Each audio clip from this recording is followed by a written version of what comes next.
भाड़े की वर्दी आई, भाड़े का लिया कमरा, फिर रातों रात तैयार हुआ थाना। थाने में डीएसपी साहब भी थे, इंस्पेक्टर साहब भी। धौस भी एकदम चौचक था। बिहारी टैलेंट के आगे अक्षय कुमार की स्पेशल 26 हो गई फेल, तो सुनकर नीतीश कुमार के भी उड़ गए होश। नकली थाने ने बना दिया वसूली का वर्ल्ड रिकॉर्ड। दारोगा बनना है तो 5 लाख, डीएसपी बनना है तो 10 लाख दे दो। वसूली का खेल, नटवर लाल भी फेल। अक्षय कुमार की स्पेशल 26 तो आपने देखी होगी, लेकिन आज जो आप देखेंगे और सुनेंगे उसके बाद जालसाजी के कई अतरंगी और अलग अलग तरीके देखें। लेकिन आज जो आप देखेंगे और सुनेंगे वो थोड़ी अलग है। जालसाजी के कई अतरंगी और अलग अलग तरीके आपने देखे और सुने होंगे, जिसमें ठग लोगों के पैसे उड़ा लेते हैं। यहाँ तक कि आपने नटवर लाल की कहानियां भी सुनी होंगी, जिसने ऐसे ऐसे कांड किए जिन्हें सुनकर आज भी लोगों को यकीन नहीं होता कि भला एक इंसान देश तो छोड़िए विदेशों को भी बड़ी आसानी से बेवकूफ बना देता है। आज हम आपको फ्रॉड का एक ऐसा मामला बताने जा रहे हैं जिसमें ठगों ने लोगों को नहीं बल्कि पुलिस को बेवकूफ बनाया और जमकर खूब पैसे कमाए। एक मीडिया रिपोर्ट के अनुसार बदमाशों के इस गैंग ने नकली पुलिस थाना खोलकर सैकड़ों लोगों से जमकर पैसे वसूले। हैरानी की बात तो यह है कि ये नकली थाना शहर के बीचों बीच खोला गया और पुलिस को इसकी भनक तक नहीं लगी थी। ये सनसनीखेज और हैरान कर देने वाला मामला बिहार का है। चलिए आपको बताते हैं कि आखिर पूरा माजरा क्या है।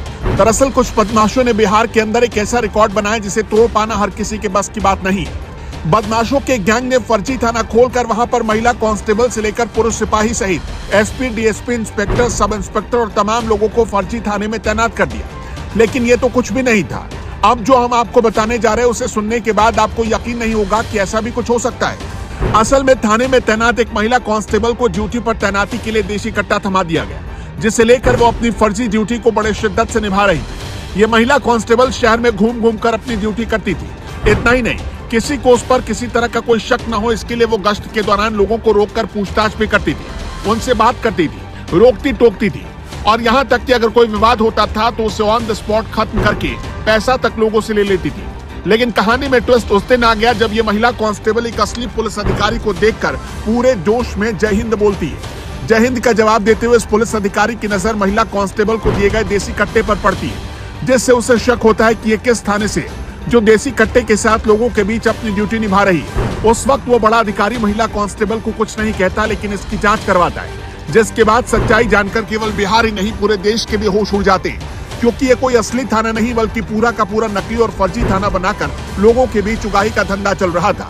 दरअसल ये पूरा मामला बांका जिले का है, जहां पर एक पूरे का पूरा थाना फर्जी थाना बनकर खड़ा कर दिया गया। बताया जा रहा है कि एक सिपाही को पूरी तरह से तैयार करने में लगभग 55,000 का खर्च आता है। इसमें ट्रेनिंग से लेकर खाने पीने और वर्दी तक का सारा खर्चा शामिल था। ये फर्जी थाना एक गेस्ट हाउस में खोला गया। इस थाने को असली थाने का रूप देने के लिए इसके अंदर डॉक्टर भीमराव अम्बेडकर सहित बड़े बड़े विद्वानों की तस्वीर लगाई गई, कुर्सी मेज तक लगा दी गई। इतना ही नहीं, थाने में आने वाले लोगों को किसी तरह का कोई शक न हो इसके लिए जो फर्जी अधिकारी इंस्पेक्टर या सब इंस्पेक्टर थाने के अंदर आते थे तो कांस्टेबल और हेड कांस्टेबल उन्हें उठकर सैल्यूट मारते हुए जय हिंद तक बोलते थे। इतना ही नहीं, जब फर्जी डीएसपी फर्जी थाने के अंदर आता था तो वहां का इंस्पेक्टर और सब इंस्पेक्टर डीएसपी को सैल्यूट मारते थे, जिसे देखकर लोगों को ये लगता था कि ये वाकई में एक असली थाना है, यहाँ पर किसी भी तरह की कोई गड़बड़ी नहीं है। लेकिन अब सवाल ये उठता है कि इस नकली थाने को बनाने के पीछे की वजह क्या थी। असल में ये पूरा का पूरा गिरोह लोगों को पुलिस विभाग में भर्ती के नाम पर सब कुछ सच्चाई दिखाने के साथ साथ उनसे पैसों की उगाही करता था। इसमें नकली कांस्टेबल से लेकर नकली एसपी, डीएसपी, इंस्पेक्टर और सब इंस्पेक्टर तमाम लोग ऊपर से नीचे तक इसमें शामिल थे। ये लोग लोगों को असली नौकरी का सपना दिखाकर उनसे मोटी रकम ठग कर आपस में बंदर बाट करते थे। लेकिन इनके इस फर्जी और नकली थाने का बांडा उस वक्त फूट गया जब असली पुलिस अधिकारी ने महिला कांस्टेबल के पास देसी कट्टे के साथ उसे ड्यूटी करते हुए देखा। जब उससे बातचीत की गई तो वो असली पुलिस अधिकारी के सवालों का जवाब नहीं दे सकी और हड़बड़ाकर उसके सवालों में फंस गई। इसके बाद जब पूरे फर्जी थाने की सच्चाई सबके सामने आई तो बिहार की राजधानी पटना पुलिस मुख्यालय तक बात जा पहुंची, जिससे वहां बैठे अधिकारियों के होश उड़ गए। बताया जा रहा है कि भागलपुर के सुल्तानपुर के रहने वाले आकाश इस पूरे गिरोह का मास्टरमाइंड है। इस पूरे कांड के बाद बिहार पुलिस इसकी जांच पड़ताल में लग गई।